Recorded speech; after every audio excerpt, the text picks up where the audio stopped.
صحت اور بیماری انسانی زندگی کے ساتھ ساتھ ہیں. انسان کی زندگی کے کوئی بھی 2 دن ایک جیسے نہیں ہوتے. آج اگر انسان خوش ہے تو کل اداس ہوگا. اگر آج وہ اپنے جسم میں قوت محسوس کر رہا ہے تو کل بیمار ہو سکتا ہے. انسان کے اوپر دن میں بھی کئی بار مختلف طرح کی کیفیات گزرتی ہیں.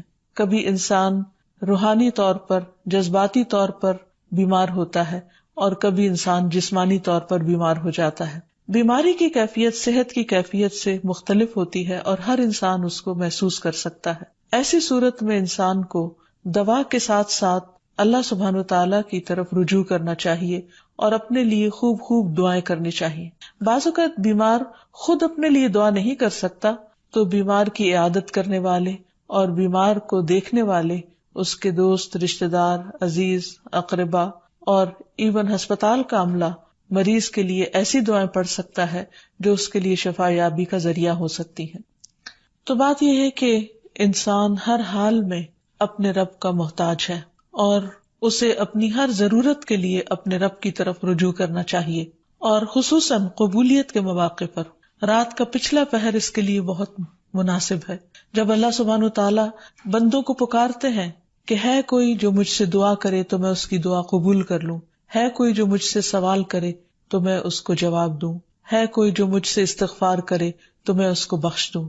تو جب انسان بیمار ہو اور خصوصاً اگر ایسی بیماری کا شکار ہو کہ جس میں بظاہر شفا کی کوئی امید نہ ہو تو اسے اور بھی زیادہ خشوع و خضوع کے ساتھ اور ایسے اوقات میں اللہ تعالیٰ کی طرف رجوع کرنا چاہیے کہ جلد از جلد صحت یابی ہو سکے.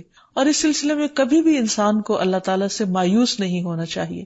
پھر یہ بات یاد رہے کہ جب انسان دعا کرے تو اس سے پہلے اللہ سبحانہ وتعالیٰ کی تعریف کے کلمات کہنا نہ بھولے. تو آئیے آج ہم آپ کو دعا کرنے سے پہلے کچھ نئے کلمات بتائیں گے جو اللہ سبحانہ وتعالیٰ کی حمد و ثنا پر مبنی ہے.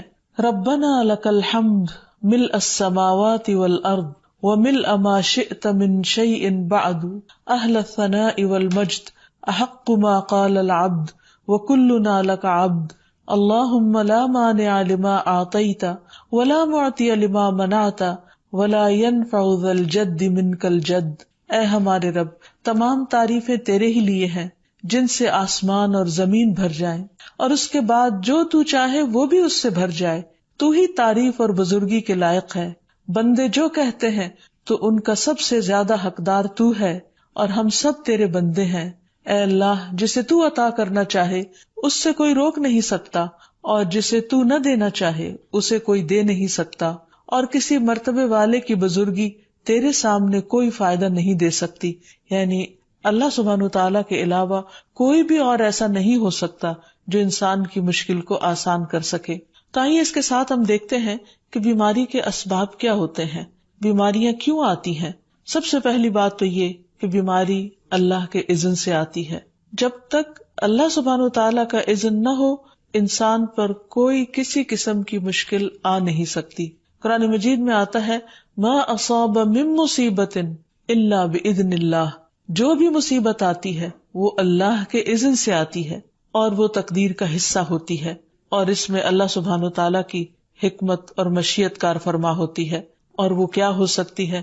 مثلاً اللہ تعالیٰ کسی بندے کے ساتھ بھلائی کا ارادہ کرتے ہیں، اس کے گناہ معاف کرنا چاہتے ہیں، اس کو کسی خاص چیز کی سمجھ دینا چاہتے ہیں تو اسے تکلیف میں مبتلا کر دیتے ہیں. کیونکہ بعض اوقات انسان زندگی میں اتنا مصروف ہوتا ہے اپنے روزانہ کے روٹین کے کاموں میں کہ وہ ٹھہر کر، رک کر، خاموشی کے ساتھ وقفہ لیے بغیر کوئی ایسی بات سوچتا نہیں کہ جو اسے سوچنی چاہیے، جو اللہ تعالیٰ چاہتے ہیں کہ وہ سوچے. تو جب انسان بیمار ہو جاتا ہے تو ایک اور کنڈیشن میں آ جاتا ہے، وہ آرام کی کیفیت میں آ جاتا ہے. ایسی صورت میں انسان کو وہ باتیں بھی سوچنے کا موقع مل جاتا ہے جو عام طور پر وہ نہیں سوچتا. پھر اسی طرح ہمیں ہمارا دین یہ بھی بتاتا ہے کہ بعض اوقات انسان پر بیماری یا کوئی بھی تکلیف اس کے اپنے ہاتھوں کی کمائی سے آتی ہے، یعنی اس کا اپنا کوئی گناہ یا قصور ہوتا ہے جس کی بنا پر اسے وہ تکلیف پہنچتی ہے. قرآن مجید میں آتا ہے وَمَا أَصَابَكُم مِّن مُّصِيبَةٍ فَبِمَا كَسَبَتْ أَيْدِيكُمْ وَيَعْفُو عَن كَثِيرٍ. اور تمہیں جو بھی مصیبت پہنچی تو وہ اس وجہ سے ہے جو تمہارے ہاتھوں نے کمایا، اور وہ بہت سی چیزوں سے درگزر کر جاتا ہے. اسی طرح بعض اوقات انسان کی بیماریاں اس کے کسی گناہ کا نتیجہ ہوتی ہیں۔ عمر رضی اللہ عنہ نے جب عباس رضی اللہ عنہ سے بارش کی دعا کرنے کے لیے کہا تو انہوں نے کہا، اے اللہ، بے شک مصیبتیں گناہوں کی وجہ سے ہی نازل ہوتی ہیں اور انہیں صرف توبہ ہٹا سکتی ہے۔ پھر اسی طرح ایک اور روایت میں آتا ہے، رسول اللہ صلی اللہ علیہ وسلم نے فرمایا، جب بھی کسی رگ یا آنکھ کو نقصان پہنچتا ہے تو وہ کسی نہ کسی گناہ کی وجہ سے ہوتا ہے، لیکن جو تکالیف اللہ تعالیٰ ویسے ہی ٹالتا رہتا ہے وہ کہیں زیادہ ہو جاتی ہیں۔ پھر اسی طرح بعض بیماریاں انسانوں کے اعلانیہ گناہوں کی وجہ سے بھی ہوتی ہیں، جیسے کہ ایک حدیث میں آتا ہے، جب کسی قوم میں بدکاری عام ہو جاتی ہے اور وہ اعلانیہ اس کا ارتکاب کرتے ہیں تو ان میں طاعون اور ایسی مختلف بیماریاں پھیل جاتی ہیں جو کہ ان سے پہلے گزرے ہوئے لوگوں میں نہ تھی۔ ابو امامہ باہلی سے روایت ہے کہ نبی صلی اللہ علیہ وسلم نے فرمایا، جس بندے کو بھی بیماری سے پچھاڑ دیا گیا ہو تو اللہ تعالیٰ اسے جب بیماری سے اٹھاتا ہے تو وہ پاک ہوتا ہے۔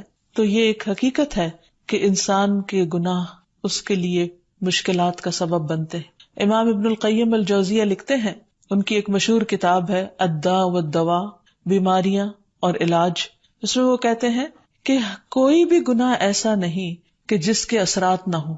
انسان سے چھوٹی یا بڑی جو بھی کوئی غلطی صادر ہوتی ہے اس کے نتیجے میں کچھ نہ کچھ اثرات اس کی زندگی پر ضرور پڑتے ہیں۔ ہاں، اگر اللہ تعالیٰ معاف کر دے تو وہ اور بات ہے، ورنہ ہر گناہ کی ایک تاثیر ہوتی ہے، اور ان تاثیرات میں سے ایک چیز یہ ہے کہ انسان مختلف قسم کی بیماریوں میں مبتلا ہو جاتا ہے۔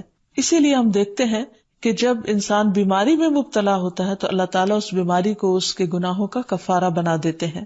جیسے حدیث میں آتا ہے کہ جس مسلمان کو کانٹا چبھے یا اس سے زیادہ کوئی تکلیف پہنچتی ہے تو اللہ تعالیٰ اس کے ذریعے اس کے گناہوں کو اس طرح دور کر دیتا ہے جس طرح درخت سے اس کے پتے جھڑتے ہیں۔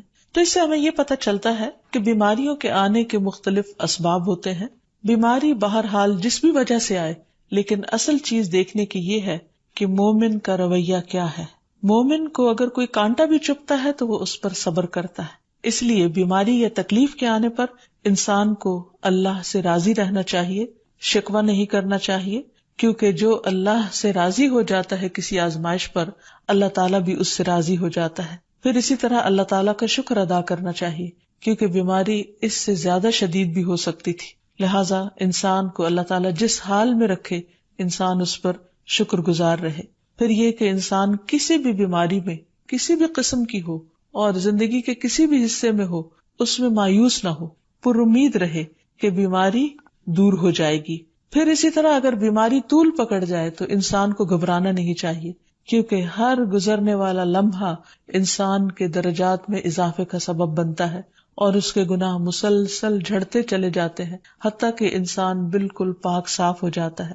پھر اسی طرح انسان کو بیماری کی حالت میں دوسروں سے شکوے شکایات نہیں کرنی چاہیے، کیونکہ بیماری اللہ کے اذن سے آتی ہے، اور جب انسان ہر ایک کے آگے رونے لگتا ہے تو گویا وہ اللہ تعالیٰ کا شکوہ کر رہا ہوتا ہے، جو چیز اللہ تعالیٰ کو پسند نہیں۔ پھر اسی طرح منہ سے برے الفاظ نہیں نکالنے چاہیے، بیماریوں کو کوسنا نہیں چاہیے، اور پھر ایسے الفاظ نہیں ادا کرنے چاہیے کہ مجھے لگتا ہے کہ اس بیماری میں میری زندگی چلی جائے گی، یا یہ کہ کسی مریض کی عیادت کے لیے جا کر اس کو اس قسم کی بات نہیں کرنی چاہیے، خواہ کتنی ہی خطرناک بیماری کیوں نہ ہو، ہمیشہ اسے امید دلانے چاہیے، کیونکہ مایوسی کے الفاظ اور برے بھلے اور منفی قسم کی باتیں اللہ تعالیٰ کو پسند نہیں، اور انسان ویسے بھی جیسے سوچتا ہے پھر اس کے ایکشن اس کے مطابق ہونے لگتے ہیں۔ اب یہ ہے کہ انسان بیماری میں دوا ضرور کرے، کیونکہ حدیث میں آتا ہے کہ اللہ تعالیٰ نے کوئی بیماری ایسی نہیں اتاری جس کے لیے دوا نہ اتاری ہو۔ ہاں، جسے معلوم ہو اسے معلوم ہوتا ہے، اور جسے نہیں معلوم ہوتا اسے نہیں معلوم ہوتا۔ بعض اوقات اللہ تعالیٰ ڈاکٹر کے دل میں ڈال دیتا ہے اور اس کا علاج اس کو سمجھ میں آ جاتا ہے، اور بعض اوقات وہ بیماری لا علاج ہوتی ہے، حالانکہ اس کا علاج موجود ہوتا ہے مگر کسی کو بھی علاج سمجھ میں نہیں آتا۔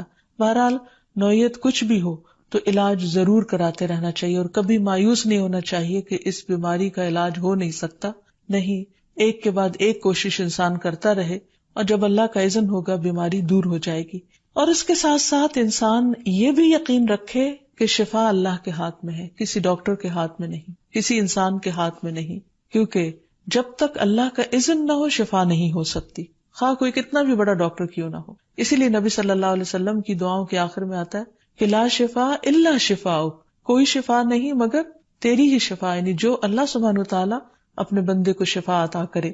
پھر اسی طرح یہ ہے کہ حضرت ابراہیم علیہ السلام نے اللہ سبحانہ وتعالی کے بارے میں فرمایا تھا کہ وَإِذَا مَرِضْتُ فَهُوَ يَشْفِينِ، کہ جب میں بیمار ہوتا ہوں تو وہی مجھے شفا دیتا ہے، یعنی اللہ تعالیٰ ہی اس بیماری کو دور کرتا ہے. اسی طرح ایک اور روایت سے بھی پتہ چلتا ہے کہ شفا دراصل اللہ سبحانہ وتعالی کے ہاتھ میں ہے. حضرت عائشہ سے مروی ہے کہ رسول اللہ صلی اللہ علیہ وسلم دم کیا کرتے تھے اور یہ دعا پڑھتے تھے امسح البأس رب الناس بیدک الشفاء لا یکشف الکرب الا انت، اے لوگوں کے رب تکلیف کو دور کر دے، تیرے ہی ہاتھ میں شفا ہے، تیرے سوا اس کو دور کرنے والا اور کوئی بھی نہیں. پھر اسی طرح انسان جب کسی بیمار کی عیادت کے لیے جائے تو اس پر بھی دعا پڑھے اور اس کے لیے دعا کرے. رسول اللہ صلی اللہ علیہ وسلم نے فرمایا جو مسلمان کسی ایسے بیمار کی عیادت کے لیے اس کے پاس آئے جس کی موت کا وقت قریب نہ آیا ہو اور 7 مرتبہ یہ پڑھے اسأل اللہ العظیم رب العرش العظیم ان یشفی فلانا من وجعہ، میں اس عظمت والے اللہ سے سوال کرتا ہوں جو عرش عظیم کا رب ہے کہ فلاں کو اس کی تکلیف سے شفا عطا فرمائے، تو اللہ عز و جل اسے شفا عطا فرما دیتا ہے. اور پھر ہم دیکھتے ہیں کہ تمام انبیاء اپنی بیماریوں میں تکلیفوں میں اللہ تعالیٰ کو پکارتے تھے، جیسا کہ ایوب علیہ السلام کی دعا قرآن مجید میں آتی ہے. اور ایوب جب اس نے اپنے رب کو پکارا کہ بے شک مجھے تکلیف پہنچی ہے اور تو رحم کرنے والوں میں سب سے زیادہ رحم کرنے والا ہے، تو ہم نے اس کی دعا قبول کر لی، بس اسے جو بھی تکلیف تھی اسے دور کر دیا اور اسے اس کے گھر والے اور ان کے ساتھ ان کی مثل اور عطا کر دیے اپنے پاس سے رحمت کے لیے اور ان لوگوں کی یاد دہانی کے لیے جو عبادت کرنے والے ہیں. اسی طرح رسول اللہ صلی اللہ علیہ وسلم نے ایک اور موقع پر ایک صحابی عثمان بن ابی عاص الثقفی کو ایک دعا سکھائی. جب وہ نبی صلی اللہ علیہ وسلم کے پاس حاضر ہوئے، وہ کہتے ہیں مجھے اتنی تکلیف تھی کہ قریب تھا کہ وہ مجھے ہلاک کر دیتی، تو نبی صلی اللہ علیہ وسلم نے مجھے فرمایا اس درد کی جگہ پر اپنا دایاں ہاتھ رکھو اور 7 مرتبہ کہو بسم اللہ اعوذ بعزت اللہ وقدرتہ من شر ما اجد واحاذر، اللہ کے نام کے ساتھ میں پناہ مانگتا ہوں اللہ کی عزت کی اور اس کی قدرت کی اس شر سے جو میں محسوس کرتا ہوں، یعنی اس تکلیف سے بچنے کے لیے جو مجھے محسوس ہو رہی ہے اور جس سے میں خوف محسوس کرتا ہوں.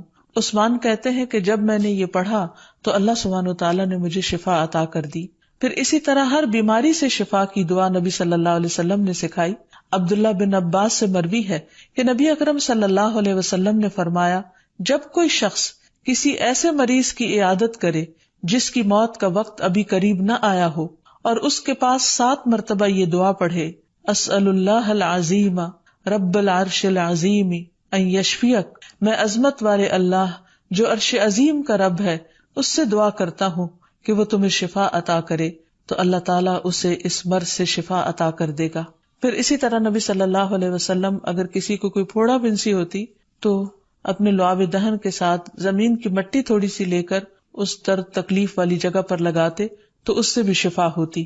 حضرت عائشہ کہتی ہیں کہ جب کسی انسان کے عضو میں کوئی تکلیف ہوتی، پھوڑا یا زخم ہوتا، تو نبی صلی اللہ علیہ وسلم اپنی انگلی اس طرح رکھتے، اور سفیان جو راوی ہیں انہوں نے اپنی شہادت کی انگلی زمین پر رکھی، پھر اسے اٹھا کر فرمایا بسم اللہ تربت اردنا بریقت بعدنا لیشفا بہ سقیمنا باذن ربنا، اللہ کے نام کے ساتھ ہماری زمین کی مٹی ہمارے رب کے حکم سے ہم میں سے بعض کے تھوک کے ساتھ ہمارے بیمار کو شفا دی جائے. یعنی لعاب دہن کا اپنا ایک اثر ہوتا ہے، اور لعاب دہن جو ہے ایک طرح سے دوا کا کام کرتا ہے، اور اللہ کا نام لے کر جب لعاب دہن لگایا جائے تو شفا ہوتی ہے. جیسے کہ ایک اور موقع پر نبی صلی اللہ علیہ وسلم نے ایک جلے ہوئے مریض کے اوپر یہی دعا پڑھ کر لعاب دہن لگایا تو اللہ تعالیٰ نے اس مریض کو شفا یاب کر دیا، اور وہ دعا تھی اذہب البأس رب الناس واشف انت الشافی لا شفاء الا شفاؤک شفاء لا یغادر سقما. پھر اسی طرح ایک موقع پر ایک قبیلے کے سردار کو جب بچھو نے کاٹ لیا اور اس کے جسم میں زہر پھیل گیا تو ایک صحابی نے سورۃ الفاتحہ پڑھ کر اس پر دم کیا تو اس سے اس کو شفا ہو گئی. اور یہ بات جب نبی صلی اللہ علیہ وسلم کو بتائی گئی تو آپ اس پر خوش ہوئے اور سورۃ فاتحہ سب لوگوں کو آتی ہے، اسی لیے اس کا نام سورۃ الشفا بھی ہے، کیونکہ یہ بیماری میں بطور علاج پڑھی جاتی ہے مریض پر. مریض خود بھی پڑھ سکتا ہے اور اس کے اٹینڈنٹس بھی اس پر پڑھ سکتے ہیں. حضرت علی رضی اللہ تعالیٰ عنہ کہتے ہیں کہ نبی صلی اللہ علیہ وسلم کو بچھو نے ڈس لیا اور آپ نماز پڑھ رہے تھے. جب آپ نماز سے فارغ ہوئے تو آپ نے فرمایا اللہ تعالیٰ بچھو پر لعنت کرے، یہ نہ نمازی کو چھوڑتا ہے نہ کسی اور کو.